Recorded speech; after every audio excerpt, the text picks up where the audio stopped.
Hi friends, అందరు ఎలా ఉన్నారు ఫ్రెండ్స్? నేనైతే కొంచెం కోల్డ్ అండ్ థ్రోట్ పెయిన్ అండి. మీ అందరు ఎలా ఉన్నారు? అందరు బాగుండాలి, అందులో నేను ఉండాలి అనుకుంటానండి. ఈరోజు మనం మ్యాంగోతోని ఆమ్రస్ అయితే చేస్తున్నామండి, పూరి కాంబినేషన్లో.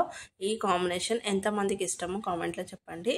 మ్యాంగోస్ని బాగా వాష్ చేసుకొని పొట్టు తీసి ఇలా పీసెస్ లాగా కట్ చేసుకొని ఫ్రిడ్జ్లో అయితే పెట్టుకుందామండి. తర్వాత మనం దీన్ని హాఫ్ అన్ అవర్ అయ్యాక మిక్సీ పట్టేసుకుందాం. టేస్ట్ అయితే చాలా బాగుంటుందండి. ఈ కాంబినేషన్ ఎంతమందికి ఇష్టమో కామెంట్లో చెప్పండి. 2-3 సార్లు మిక్సీ జార్లోకి అయితే వేసుకుందాం. ఈ మ్యాంగోస్ని ప్యూరీ లాగా చేసుకుందామండి. లాస్ట్ ఇలా 2-3 టైంలో మిక్సీ పట్టేసుకుందాము.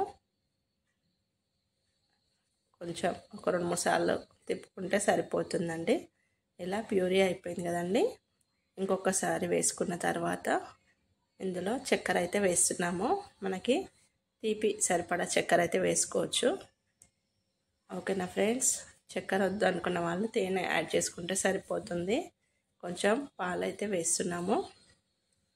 కాచి చల్లార్చిన పాలను కూడా వేసి మిక్సీ పట్టేసుకున్నామండి. ఇలా మొత్తం ప్యూరీ అయితే మనకి రెడీ అయింది. ఇప్పుడు మనము పూరీలని చేసుకుందామండి. ఇది కొంచెం సేపు మొత్తం కలిపేసి కొంచెం చల్లగా కావాలనుకున్న వాళ్ళు ఫ్రిడ్జ్లో పెట్టి తీసుకోవచ్చండి. లేదనుకోండి అలాగే వేసుకొని తిన్నా బాగుంటుందండి. ఓకేనా ఫ్రెండ్స్? ఇప్పుడు మనం గోధుమ పిండి తీసుకుంటున్నాము. ఆశీర్వాద్ గోధుమ పిండి 1 kg. ఇందులో మనం అందరికీ తెలిసే ఉంటుందండి ప్రాసెస్ పూరి, అందుకని జస్ట్ చెప్తున్నాను అంతే. ఇందులో కొంచెం చక్కెర, కొంచెం సాల్ట్, కొంచెం నెయ్యి వేసి బాగా కలిపేసుకోవాలండి. చక్కెర కొంచెం ఎక్కువనే వేస్తున్నామండి స్వీట్నెస్ కోసం. కొంచెం సాల్ట్, కొద్దిగా నెయ్యి తర్వాత వేసుకుందామండి. కొద్దిగా వాటర్ వేసుకుంటూ మనం మిక్స్ చేసుకోవాలి. 1-2 స్పూన్స్ నెయ్యి అయితే వేసాను. వాటర్ని చూసుకుంటూ మరీ మెత్తగా కాకుండా మరీ గట్టిగా కాకుండా స్మూత్ బ్యాటర్ని అయితే ప్రిపేర్ చేయాలండి. మనకి పూరీలు స్మూత్గా ఉంటేనే టేస్ట్ అనేది చాలా బాగుంటుందండి మ్యాంగోకి కాంబినేషన్కి. ఓకేనా ఫ్రెండ్స్? ఇప్పుడు కొద్దిగా వాటర్ వేసుకుంటూ మనం పిండిని అయితే తడిపేసుకుందాం. సారీ అండి, కొంచెం గొంతు అనేది ఇబ్బందిగా ఉంది ఈరోజు. ఇలా కొద్దిగా వాటర్ అయితే వేసుకొని మనము మిక్స్ చేద్దామండి.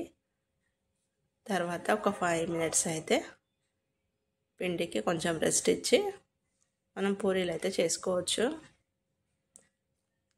మొత్తం పిండి స్మూత్గా ఉంటేనే మనకి పూరీలు కూడా చాలా బాగుంటాయండి. ఈ గోధుమ పిండి, పట్టించిన గోధుమ పిండి అయితే ఇంకా బాగుంటుందండి. లేదనుకో పూరీ పిండి కూడా కొంతమంది పూరీ పిండి చేసుకుంటారు, అలా అయినా బాగుంటుందండి. ఇప్పుడు వాటర్ కొంచెం నూనె వేసి మొత్తం బాగా ఇలా స్మాష్ లాగా చేసి మిక్స్ చేయాలండి.